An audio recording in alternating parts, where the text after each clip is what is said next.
Hello, everybody.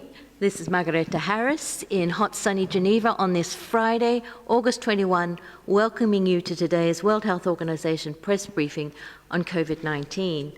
We have with us, as always in the room, the WHO Director General, Dr. Tedros, along with Dr. Mariangela Simao, our Assistant Director General for Access to Medicines and Health Products, Dr. Bruce Aylward, our Senior Advisor to the Director General who leads the ACT Accelerator, also Dr. Maria Neira, who is the Director of the Public Health Environment Department that deals with climate change and the effects of those issues on health.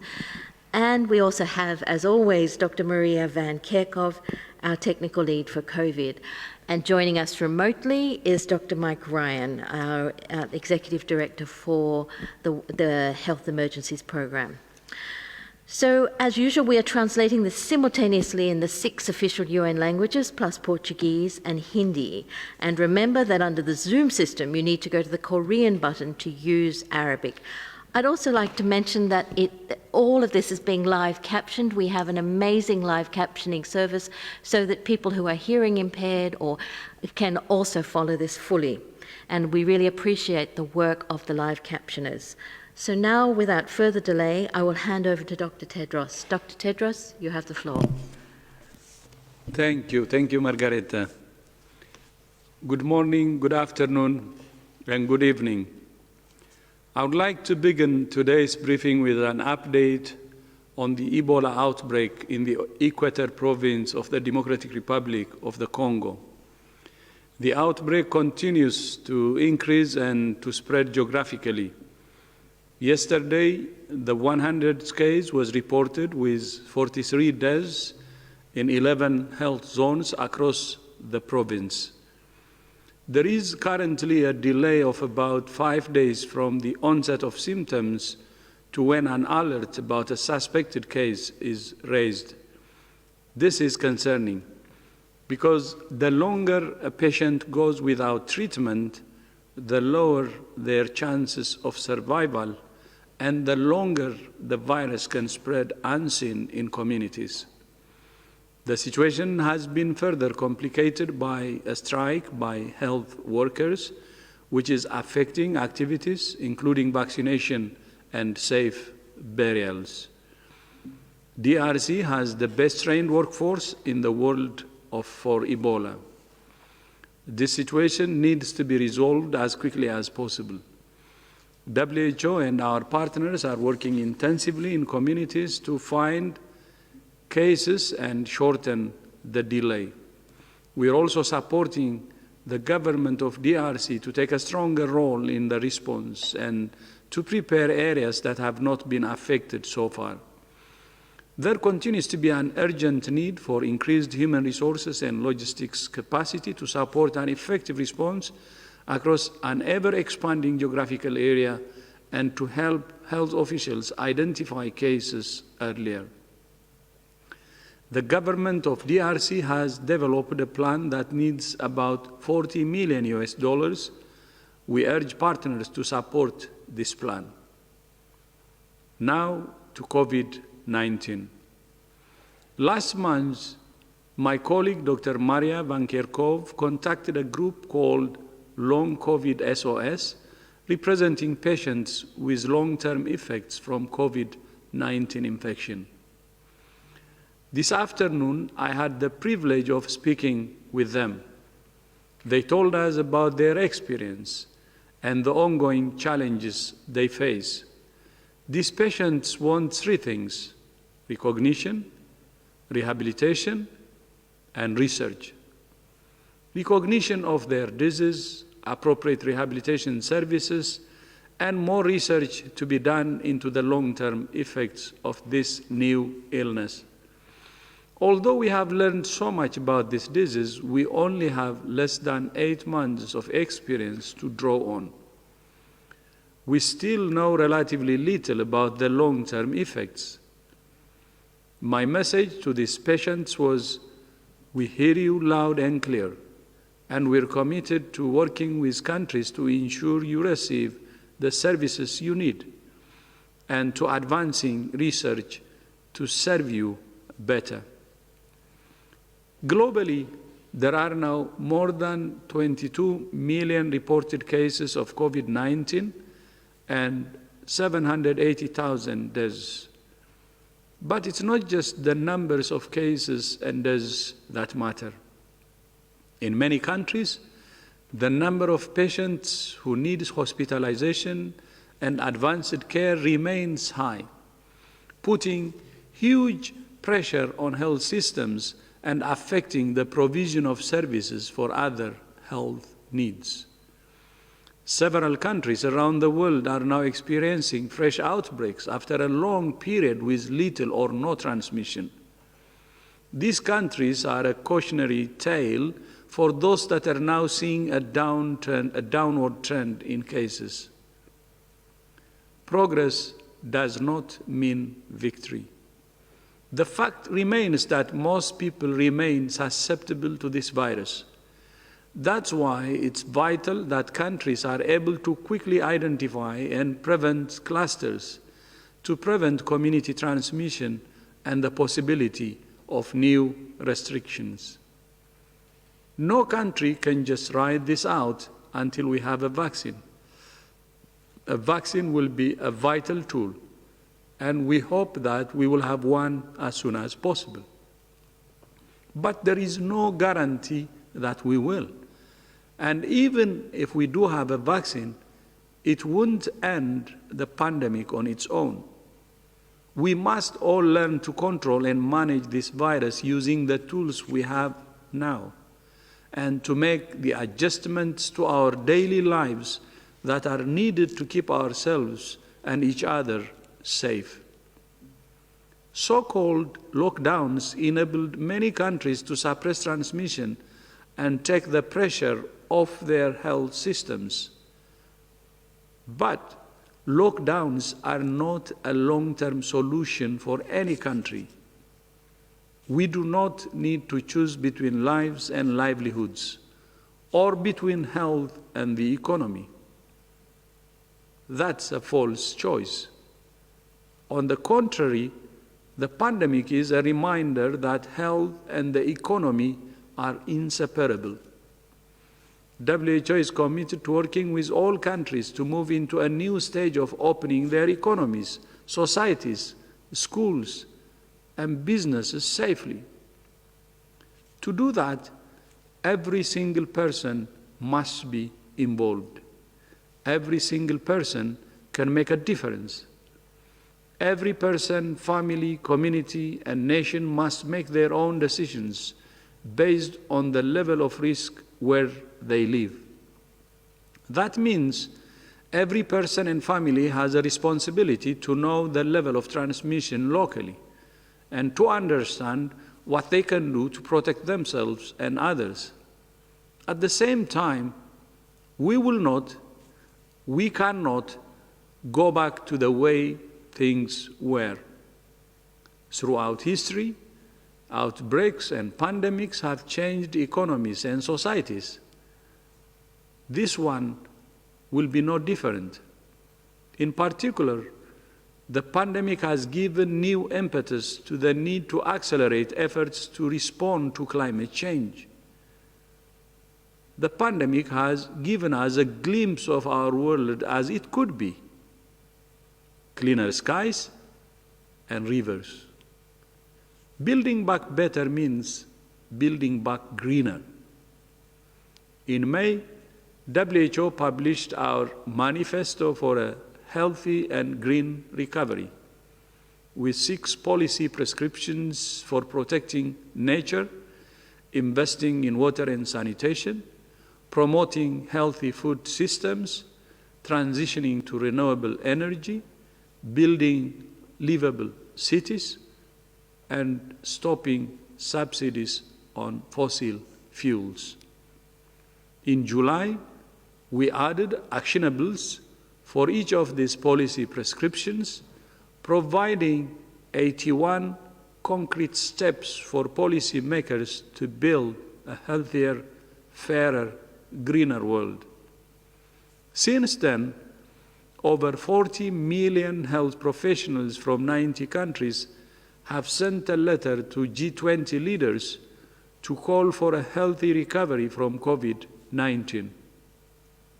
And we have seen many examples of countries acting to protect lives, livelihoods, and the planet on which they depend. Nairobi, Kenya is improving parks, adding urban forests, building more sidewalks, and improving drainage. Pakistan has set up a green stimulus scheme, offering laborers who are out of work as a result of lockdown a chance to earn money by planting trees. In the United Kingdom, the use of coal, the most polluting form of energy, fell to its lowest level in 250 years. Spain is becoming one of the world's fastest decarbonizing nations, with 7 of the country's 15 coal-fired power stations recently closed. Portugal has announced it will become coal-free by next year. Chile has committed to reducing air pollution and black carbon. Great cities such as Paris have committed to becoming 15-minute cities where every service can be easily reached by foot or bike, reducing air pollution and climate change. Hardship is always an opportunity to learn, to grow, and to change. COVID-19 is a once-in-a-century health crisis, but it also gives us once-in-a-century opportunity to shape the world our children will inherit, the world we want. I thank you. Thank you, Dr. Tedros. I will now open the floor to questions, and I would remind everybody that if you wish to ask a question, please use the raise your hand icon to get in the queue to ask your question. I'll also apologize now to those who miss out, as we have hundreds of people connecting, and ask those who do get to a question to please restrict your question to one question. Now, the first question goes to Imogen Fuchs at BBC. Imogen, could you unmute yourself and ask your question? I'm interested in this report that seems to have come from Singapore, that there seems to have been a new and less, or kind of weaker version of the virus has been detected that doesn't cause such grave effects in many people. Do you have any comment on that? Yes, thank you, Imogen, and thanks for the question. So I'll begin. Yes, so I think, as you know, we have our laboratory network is monitoring and following all changes in the virus. And as you know, there are, I don't know exactly as many today, more than 80,000 full genome sequences that are currently available. There is a study that was recently published from the Republic of Korea looking at a mutation in the S gene that we are aware of, which encodes in the spike protein. And so our group is looking at that. So these mutations are common, as we have mentioned, that these are changes in the virus. And there are many known changes that are happening. This is what viruses do. Most of these mutations don't cause greater or lesser infectivity or severity, and this is one of the ones that we are looking at. So we have a special working group that we have formed, which is not only identifying different mutations that are being identified and being reported in the sequences that are being shared, we're actually looking at how do we better understand what these mutations mean in terms of the way that they behave. So this is one of the mutations that we will be looking at, and much more research is needed on all of these potential changes in the virus. Thank you, Dr. Van Kerkhove. The next question goes to Bayram from the Anatole Agence. Bayram, please go ahead, unmute yourself, and please go ahead with your question. Thank you very much for taking a question. European, can you hear me? Hello? Yes, we can. There's a little interference, but we can hear you. Okay. Europe could not suppress the COVID-19 outbreak in the summer. In addition, recently in countries such as Spain, France, Germany, Switzerland, and Turkey, daily cases have started climbing. Autumn's ahead. What do you recommend around the reopening of schools in European countries? Or do you support the decision of reopening schools across Europe? Thank you.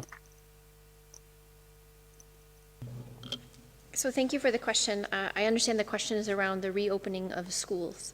This is a major concern over the opening and closing of schools globally. As we've mentioned before in these press conferences, what is important when we consider schools is we consider the context in which schools are operating. Schools do not operate in isolation.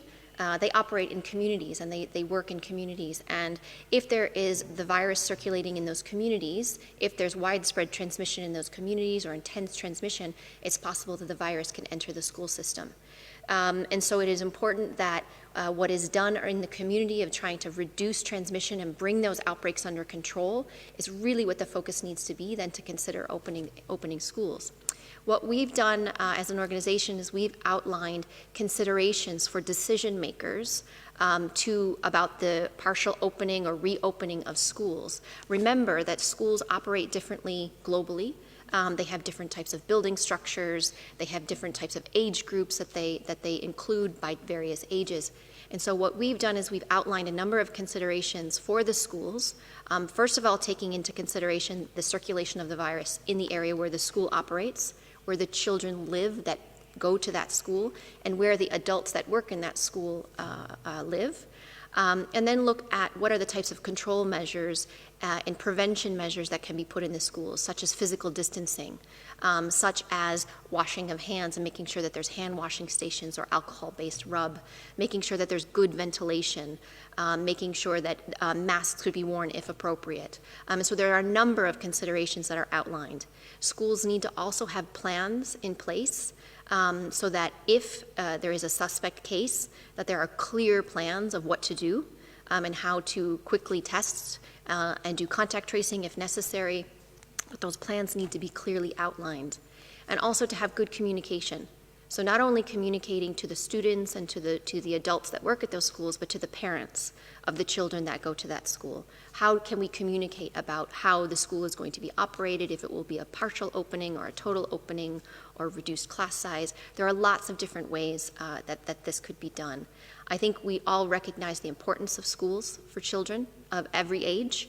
Not only for education, but for security, but for food in many situations, and for social interaction and mental health. So there are a lot of reasons why it's very important that schools can reopen safely. But it's really critical, I will say again, that it is important that we bring outbreaks under control and transmission under control in the area where those schools operate. Thank you very much, Dr. Van Kerkhoff. The next question we're going to South Africa for the next question, to Sophie from the South African Broadcasting Commission. Sophie, could you kindly unmute yourself and ask your question? My question is directed to the director, Dr. Tedros in particular. We have a situation in many countries where we see the health workers complaining, protesting, and even embarking on strike because they don't have the PPE.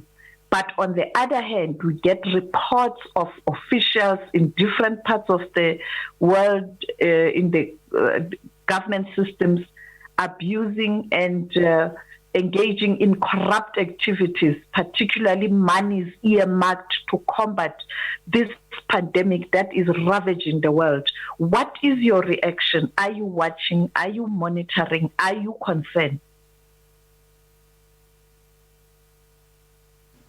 Maybe I could take a quick stab at that. Can you hear me? Very well. Yes, no, I think Dr. Tedros has said this many times. We've seen the best of people in this response and in this pandemic, and we've certainly seen the worst of people, and certainly corruption is something that is not new to the world. And at this point, it's really, really important that governments govern and that we see very clear, transparent action by governments. In the case of health workers and others, it is very, very tough for health workers to continue to operate when they don't have appropriate PPE or they're not receiving payments that can feed their families. So it's equally important that governments focus on ensuring that frontline health workers have adequate pay, have adequate conditions, adequate safety. They are our heroes. They are in the front line. but it's also important that those workers too recognise that they have to put in place, if they are taking action, they also have a moral duty to their patients as well. So any actions that are taken by health workers to protest, and protest is something that everyone should be able to do, but it should not come at the expense of the health and welfare of patients. Thank you. Just briefly to supplement that on the healthcare workers, I think this is a good opportunity to again remind everyone that we are seeing healthcare worker infections. We are seeing a large number of healthcare worker infections across the world. There are some estimates that 10 to 20% of reported cases in an individual country are among health workers. So it is really, really critical that healthcare workers, that frontline workers receive training so that they know how to protect themselves, how to put on and take off appropriate personal protective equipment, that they are provided the right supplies to be able to care for patients and provide the care that they are trained to do. That they have adequate rest periods, that they have support. This is a tremendous mental strain and physical strain on health workers who are putting themselves at risk for caring for COVID patients and other patients all over the world.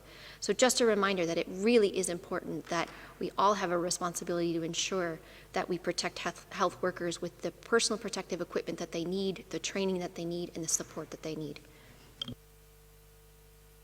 Thank you, Dr. Ryan and Dr. Van Kerkhove. The next question comes from Kai Kupferschmidt from Science. From Science. Kai, please, could you unmute yourself and go ahead?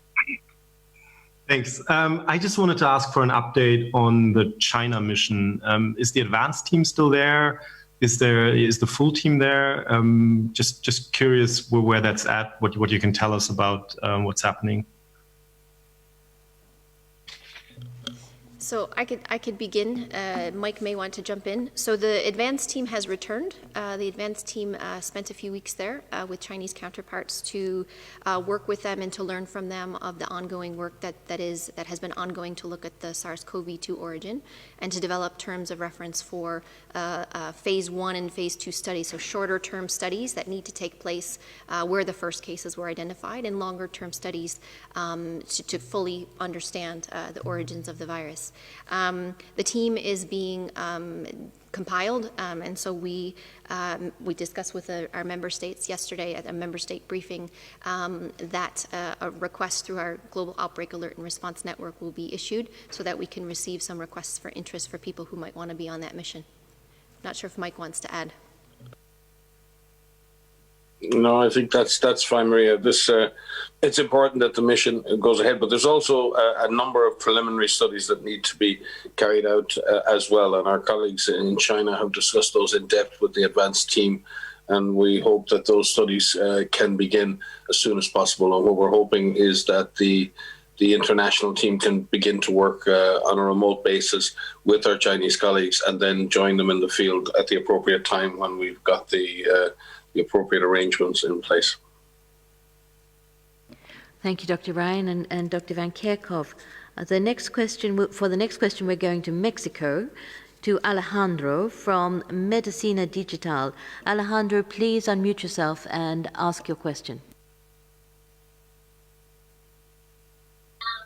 Sí, gracias. Thank you and very good afternoon. I'm from Digital, as we said.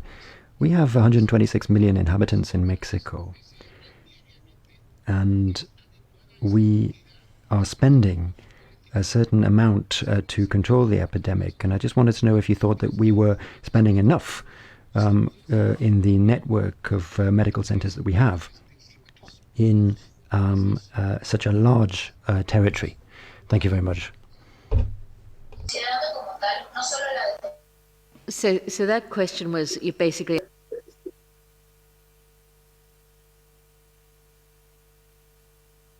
Sorry, I'm just repeating the question for Dr. Ryan because he doesn't have the simultaneously translation. That question was about are we spending enough, or is enough being spent on the response, specifically for Mexico, I understand, Alejandro? And testing.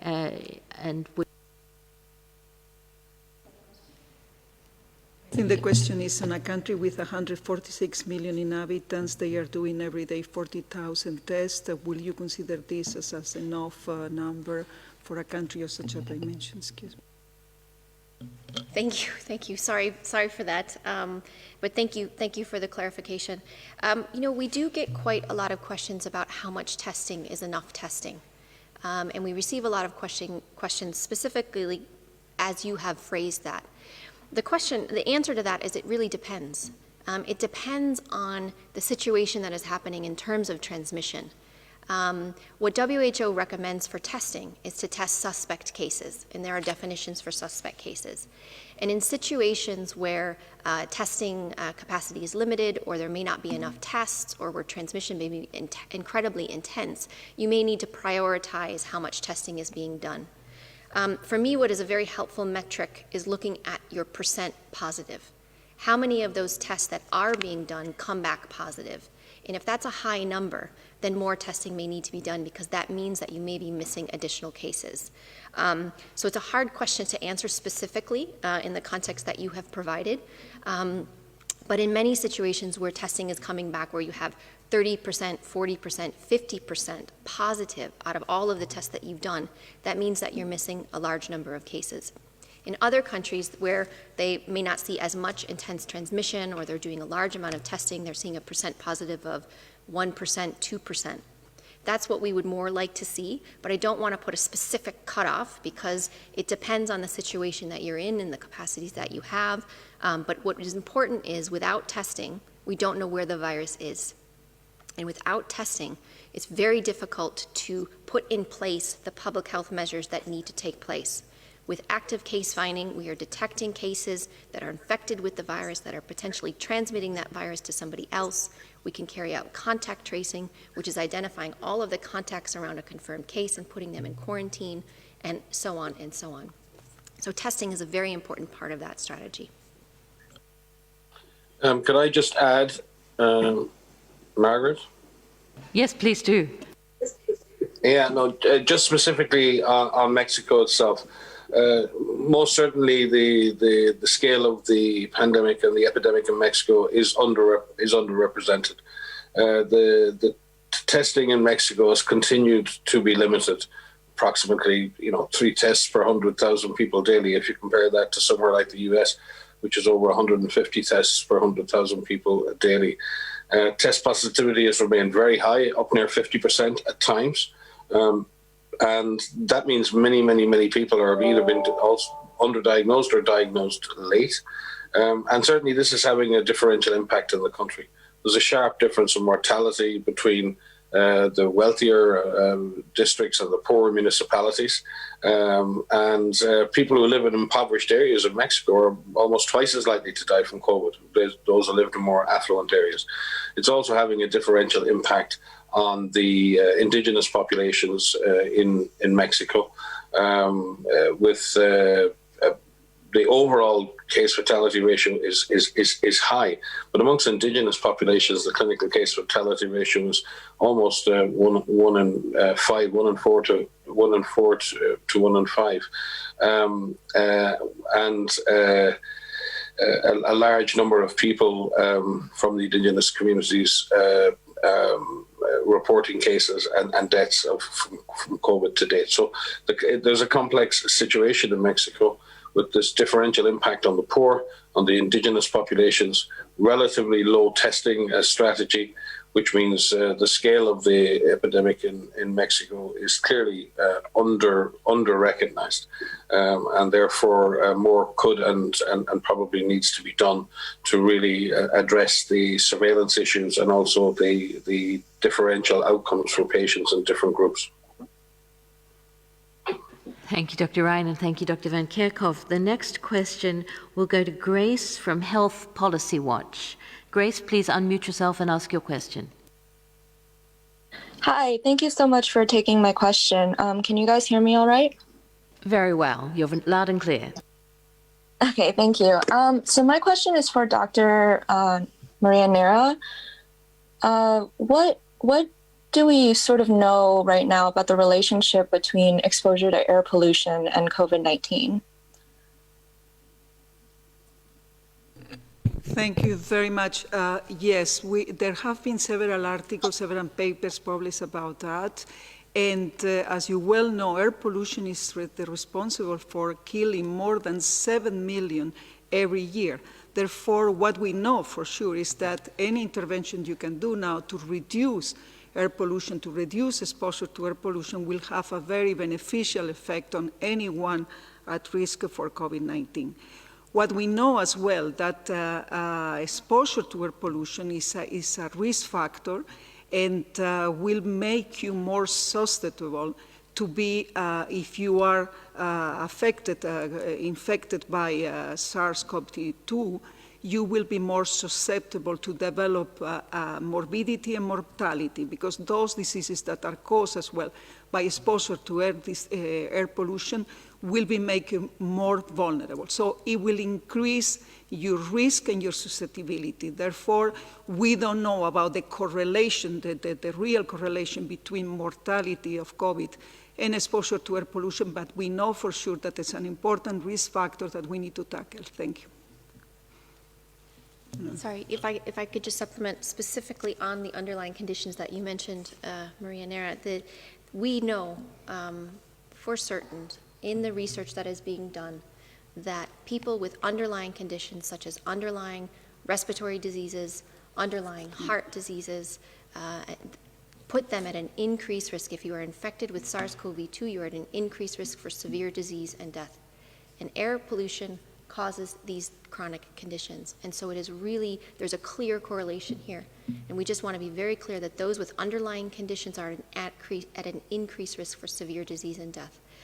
So again, I will say it's really important that we try to prevent as many infections as we can, especially in vulnerable people who have these underlying conditions, some of which are caused by air pollution, because those individuals can be very severely ill and they can die. Thank you very much, Dr. Neira and Dr. Van Kerkhove. The next question goes to Agnes from Agence France Presse. Agnes, could you unmute yourself and ask your question? Yes, hello everybody. Could you hear me? Loud and clear, please go ahead. Great, thank you. I will ask in French if I may. So, ma question porte sur... I would like to ask a question about wearing masks in schools. In Switzerland, wearing masks in schools is not mandatory for those under 16. In France, however, it is mandatory for those under 11. That's a recent change in France, and yet the two countries seem quite similar. So is there some scientific evidence about the role of children in transmission? Is there any fresh information about that might explain this? So that's my question. Thank you.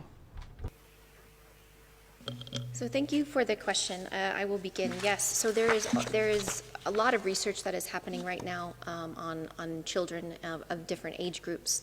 And we're learning, we are constantly learning. So one of the things we know about infection in children is that children can be infected, children of all ages can be infected with the SARS-CoV-2 virus. Luckily, the majority of children that are infected with this virus do tend to have mild disease or asymptomatic infection. But there are some that can develop severe disease, and there are some children, unfortunately, that have died. What we understand about transmission in children is limited. There are some studies that are looking at transmission by age groups, looking at under 5s, for example, looking at up to 10 years old, looking at teenagers, and looking at young adults. These studies are preliminary, and there are few that are available, but there are more that are being conducted. And there appears to be a difference in transmission by age group, with the younger children able to transmit less than teenagers, for example. But this data is really limited, and there are some studies that are ongoing.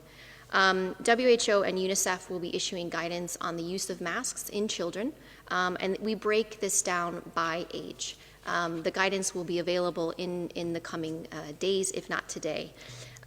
where we give advice to decision makers, and we give advice to public health officials and child health professionals and educators about making the decision about when and where masks can be used. And we break those recommendations down by age, looking at under 5, looking at 6 to 11, and then looking at over 12. But again, there's limited information that we have on children. There are more studies that are being done. We're working with a large number of partners, including UNICEF. We have a technical advisory group that we have established to specifically support us on understanding and advice for educational institutions, knowing that different institutions look differently across the globe. Thank you very much, Dr. Van Kerkhove. Margaret, can I just add? Please do. Go ahead. But not specifically on schools, but I think it's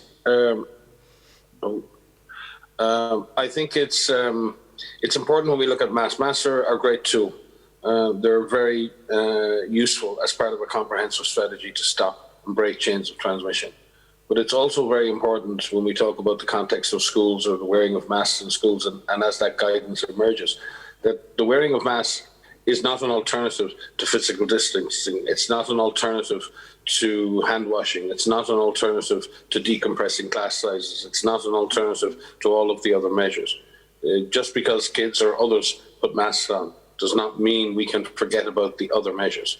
In fact, it would decrease the benefit of masks if people close physical distance, don't wash their hands, and we may end up losing the benefits of some interventions while gaining the benefits of masks. The real advantage of masks is using masks as part of a comprehensive strategy in the right place at the right time in order to reduce transmission and reduce exposure. And in doing that and in using masks as part of a comprehensive strategy, they can be extremely useful. But they are not an alternative to a strategy. They're not an alternative strategy in themselves. And therefore, it's really important, especially in the context of schools, that the school is an environment, and as Maria said, it's in a community, it's part of the community's transmission dynamics, and managing the risks of transmission in schools and detecting those risks and dealing with them, masks can be an important part, but they're only one part of a complex equation that school authorities and governments need to put in place.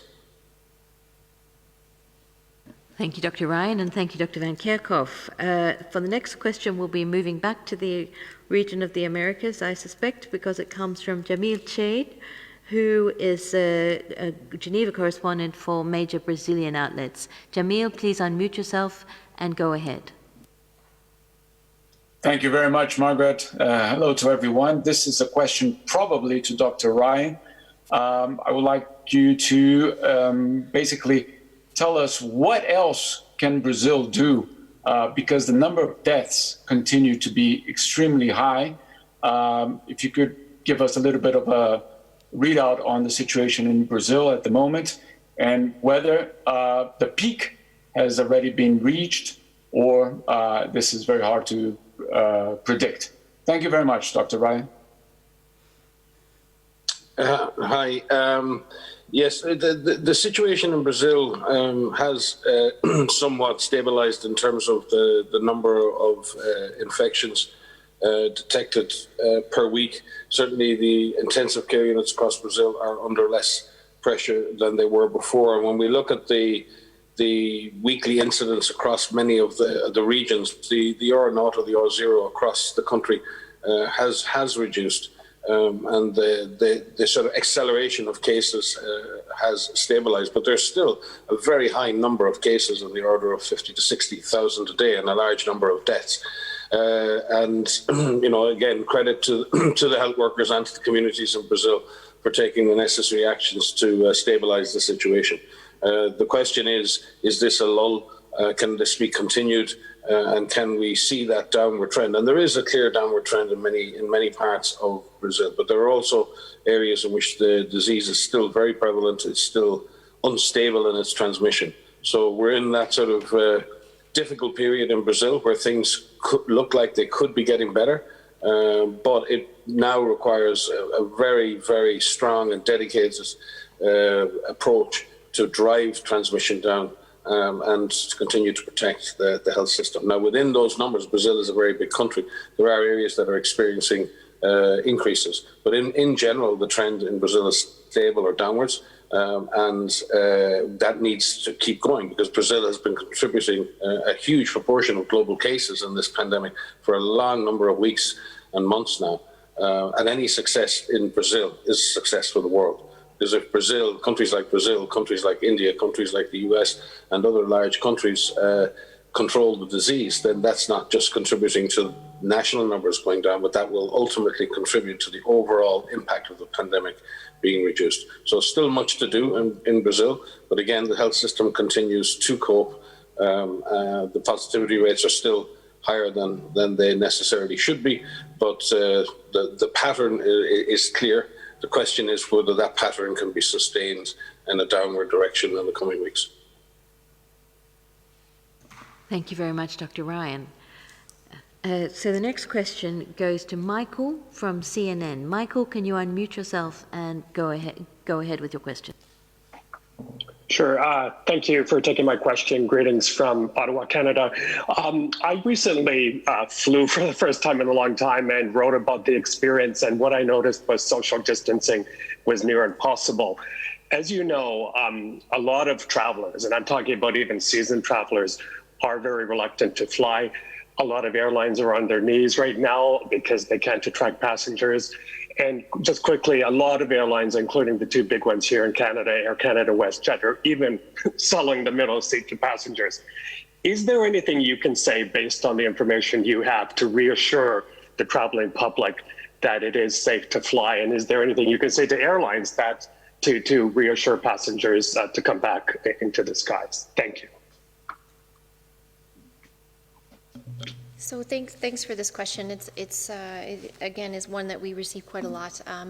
We are working with IATA and the travel and tourism industry and to look at how we can have safe and confident resumption of travel. Again, there are a number of considerations that need to be taken by individuals who fly, by the leaving every part from leaving your home through going to the airport and the physical distancing and the measures that need to be taken at airports, through when you board the plane, during that flight, and then when you arrive. And we're working with our partners to come up with and to issue guidance, and we have recently issued guidance around this and continue to work with IATA and others on how to do this safely. It is difficult to do physical distancing on aircraft, of course, but there are other measures that may be put in place, and we need to follow the guidance that is put out by the airline that you choose to travel. Whether this is wearing masks while you're traveling, or fabric masks, or a medical mask, depending on who you are, and some are offering other different types of measures, but it's following the guidance of what is being put out there. But I think this reluctance or this hesitancy, I think is normal to feel that, but I think there are ways in which the resumption of travel will happen safely. We also need to consider where an individual is traveling from to where an individual is traveling to, and look at the transmission intensity in those different areas. And then as an individual, I think you've heard Mike say before, if something doesn't feel safe, then it probably isn't safe. So there are decisions that individuals need to make when you leave your home and when you choose to do things. But there are measures that you can put in place, and keeping your distance while you're at airports, wearing a mask if you're on board a plane, but following that guidance through the duration of your travel. Thank you, Dr. Van Kerkhove. Dr. Ryan, is there anything you'd like to add? No. Okay. So the next question will go to Isabel from the Spanish news service EFE. Isabel, could you unmute yourself and ask your question? Yes, good afternoon.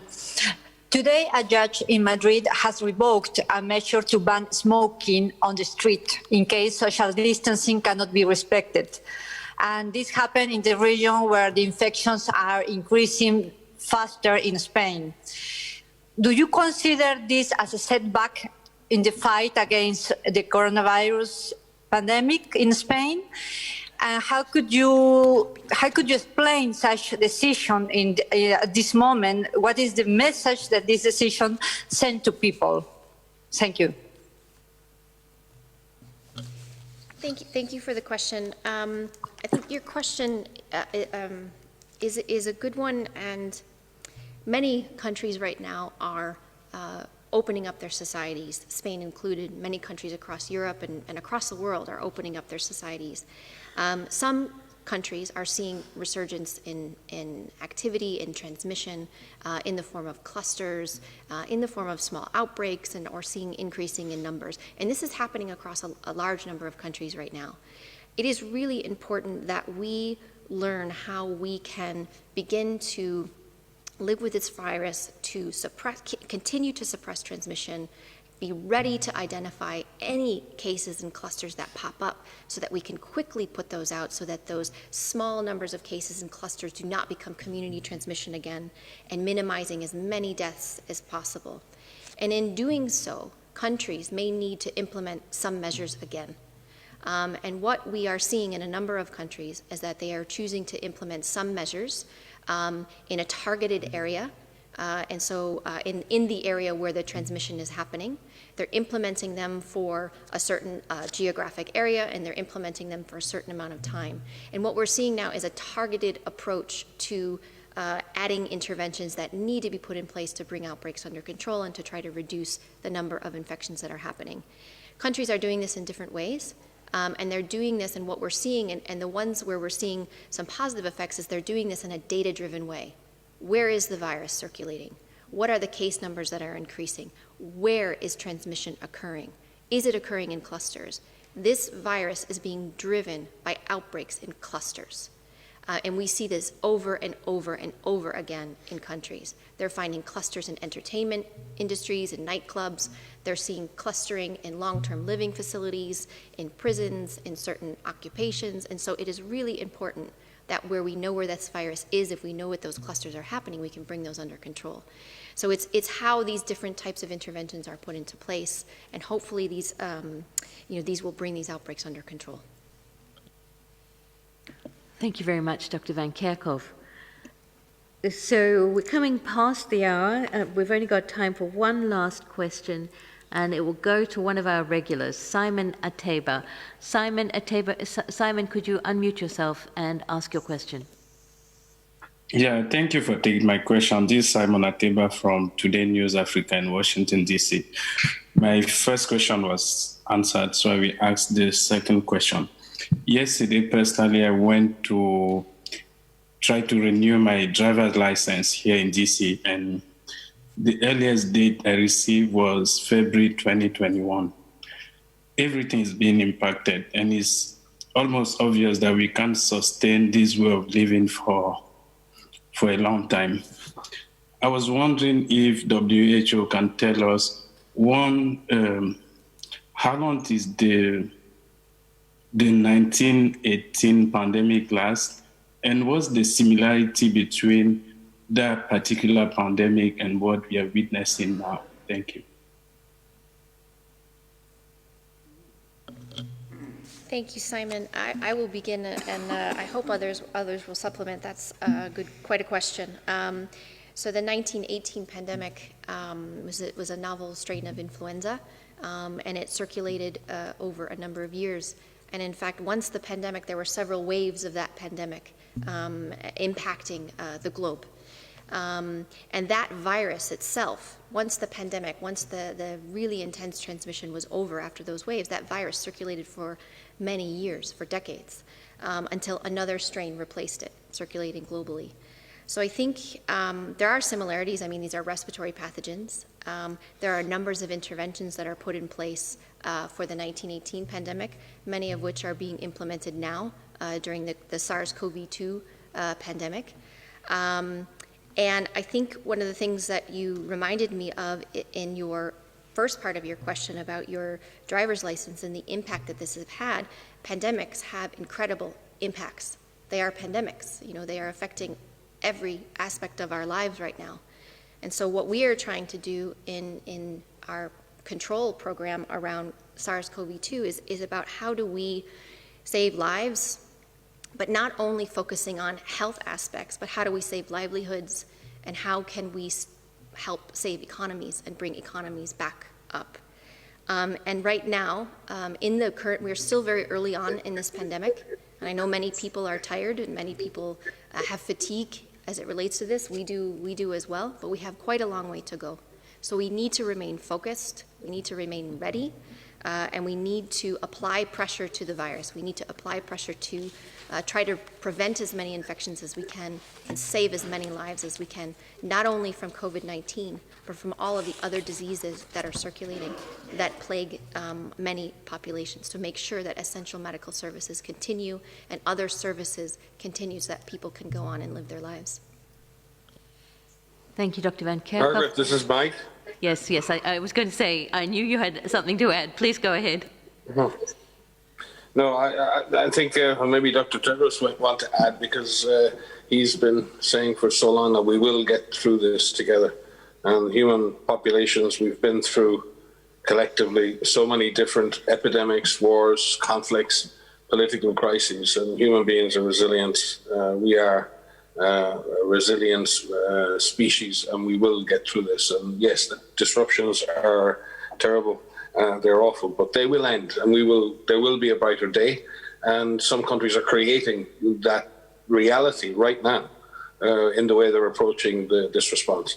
What we do need to do is get real. We need to be very, very serious and dedicated in our efforts to suppress this disease, reduce mortality, and learn to find a way to control and suppress this virus, learning to live with it in effect, and then hopefully bring online vaccines that will ultimately help us to bring it under control. But with regard to the 1918 flu pandemic, it was as Maria said, in 3 waves, and it took about 15, 16 months for those 3 waves to pass. In fact, in the US, the second wave, which started in the fall of 1918, was actually the wave that caused the most damage in terms of deaths.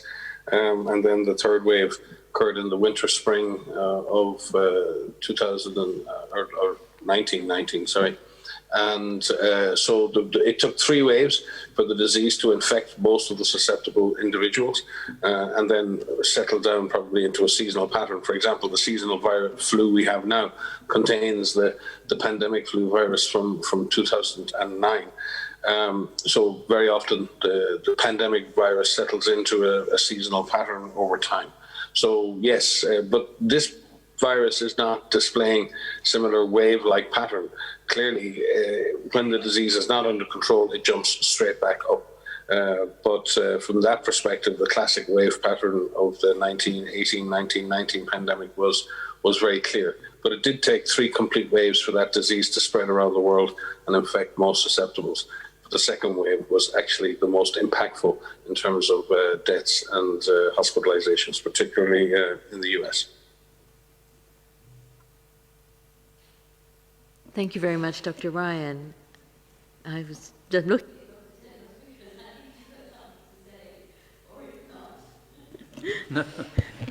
I think it has been said, but the waves that have been described actually, they took 2 years from, I think from February 1918 to April 2020. 2 years. So it took 2 years to stop, to end. And in our situation now, with more technology and, of course, with more connectedness, the virus has better chance of spreading. It can move fast because we are more connected now. But at the same time, we have also the technology to stop it and the knowledge to stop it. So we have a disadvantage of globalization, closeness, connectedness, but an advantage of better technology. So we hope to finish this pandemic before less than 2 years, especially if we can pull our efforts together and with national unity, global solidarity. That's really key, with utilizing the available tools to the maximum and hoping that we can have additional tools like vaccine. I think we can finish it in a shorter time than the 1918 flu. Thank you so much, Dr. Tedros, and all those positive words we can do it and we will do it. I will close this press conference and thank everybody for your excellent questions. The transcripts will be available via audio file, as will Dr. Tedros's speech, and any other questions that weren't answered or asked, please send a media inquiries and we'll follow through. And even though Dr. Tedros already finished this press conference on such a strong note, I'll hand back to him for final words. Yeah, thank you. My final word is, maybe I was hoping to make a comment on what Sophie asked, actually. It's very important about the strike by health workers and about corruption, especially related to PPEs. I agree with Mike that when health workers protest or strike, it should be in a way that doesn't affect the service they provide to those who need it most. That's one. And second, on the corruption, any type of corruption is unacceptable. No level or any level of corruption is unacceptable, or any type of corruption is unacceptable. However, corruption related to PPE, life-saving, for me, it's actually a murder. Because if health workers work without PPE, we're risking their lives. And that also risks the lives of the people they serve. So it's criminal and it's a murder. And it has to stop if it's happening anywhere. Thank you. And finally, I would like to thank all who have joined today, and look forward to seeing you in our next press conference. Thank you.